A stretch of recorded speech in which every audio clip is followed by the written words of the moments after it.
Tulad ngayon, magmamahal na araw. Sana maalala niyo talaga yung sakripisyo ni Jesus. Bakit siya namatay? Bakit siya napako sa krus? Para sa inyo. Para sa akin na makasalanan. Ha? Yun, una, you have to pray to Almighty God. Pray kayo talaga sa Panginoon na tulungan kayo, tulungan ang inyong mga magulang. Yan. Po, so nung makilala ko yung Panginoon, lahat ng mga pangyayari sa buhay ko, pinagkakatiwala ko sa Kanya. Okay. Mag-aral kayo ng high school. Ha? Mga nanay, kaya pa ninyo pa-eskwelahin ng 6 pa na taon? Kaya pa? Ha? Okay, kayo din po mga nanay, you pray to God. Ha? You pray to God. Natulungan kayo ng Panginoon. Kasi kung kayo lang po, hindi po natin yan kaya. Kasi iyan paglaki nila, pag high school nila, mag-iba po yung attitude nila. Yung influensya po ng barkada. Opo. Nandiyan na po yan yung magsagot-sagot sila sa inyo. Marami hong kayong makukuha na. Nandiyan na po yung mag-bisyo sila. So, you need to pray for them. Ha? Mga nanay, ha? Mga tatay, Bob, i-pray ninyo yung inyong mga anak. Na makatapos sila, then kayo din po, mga bata, i-pray po ninyo sila. Okay ba yun? Ha? Pero bago kayo mag-pray, dapat marunong, nakilala niyo talaga kung sino ang pinag-prayhan ninyo, ha? Yan yung totoo, Panginoon. Yung nagsabi na ako ang daan, ako ang katotohanan, ako yung buhay. Sabi niya, walang makakaparoon sa Ama kung hindi sa pamamagitan niya. Ha? Kanino tayo mag-pray? Ha? Kay Jesus. Ano pa pong gusto ko pong i-challenge po sa inyo? Mahirap ang buhay. Ano po? Mahirap yung buhay. Yung aking pong biyanan, gusto ko share itong sabi ng biyanan ko. Yung biyanan ko kasi negosyante siya. Gusto niya na hindi ako magturo. Gusto niya hindi ako magturo. Tapos sabi niya, mga teacher, maganda lang yan magpurma, pero wala yan pera. Sabi niya, pero ako kwento-kwento siya ganun eh. Sabi niya ako, kahit 4 na van, 5 van, kaya ko magbili. Cash na lahat. Sabi niya, hindi nga ako nakatapos ng college. Ha? May kwento siya sa akin. Sabi niya, meron daw siyang kaibigan na mahirap yung buhay. Di ba tayo mahirap? Mahirap yung buhay.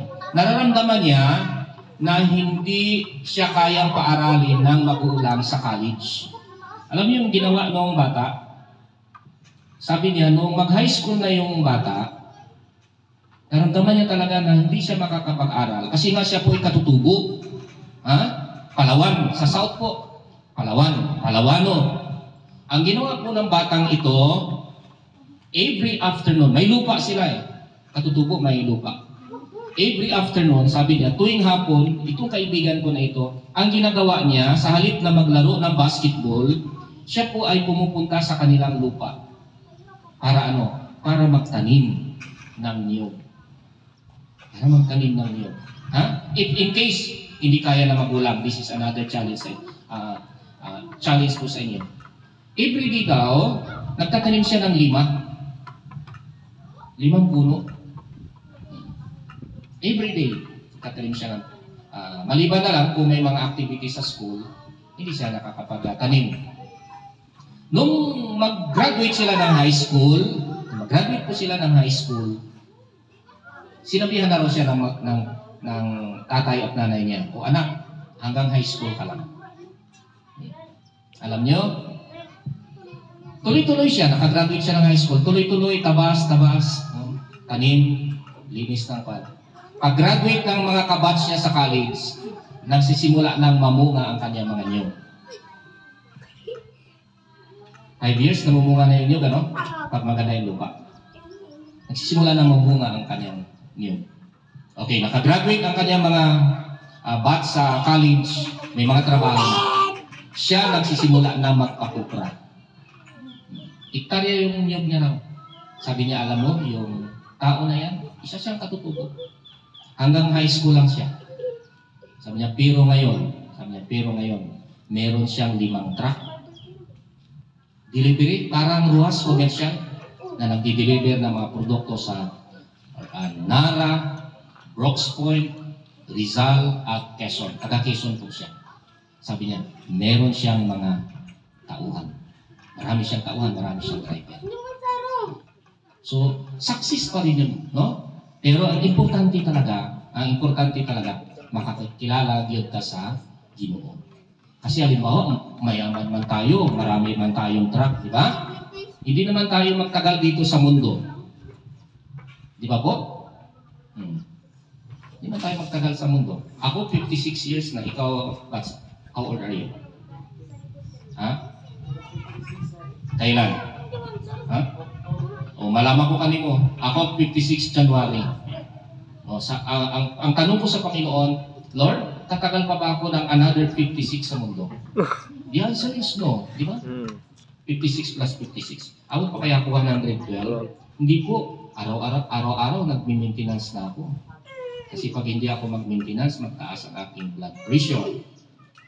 Magkabog-kabog yung aking puso. Apat na nagsipagtapos. Mag-aral talaga kayo. Ha? Unang manalangin kayo sa Panginoon. Then, dapat kayo po mga graduates, nandoon sa inyo yung core values. Nakakilala ba kayo sa Panginoon? Ha? Nakakilala kayo sa Panginoon? Alam ko na, sana nakakilala kayo sa Panginoon. Itong nagtapos na ito ngayon, ito siya. Ito, si Iyon, ano? Yan. Alam mo ba, Iyon, na ikaw ay tumatak sa puso ko?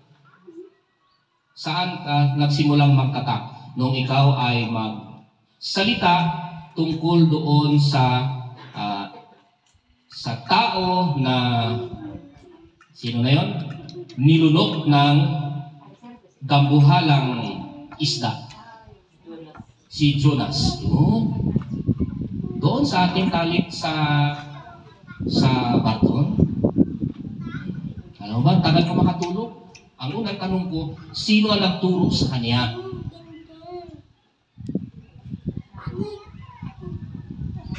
Ha? Kasi kaiba yung talent niya.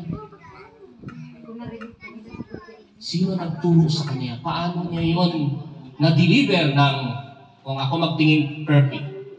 Pangalawa na nagtatak ka sa akin, sports.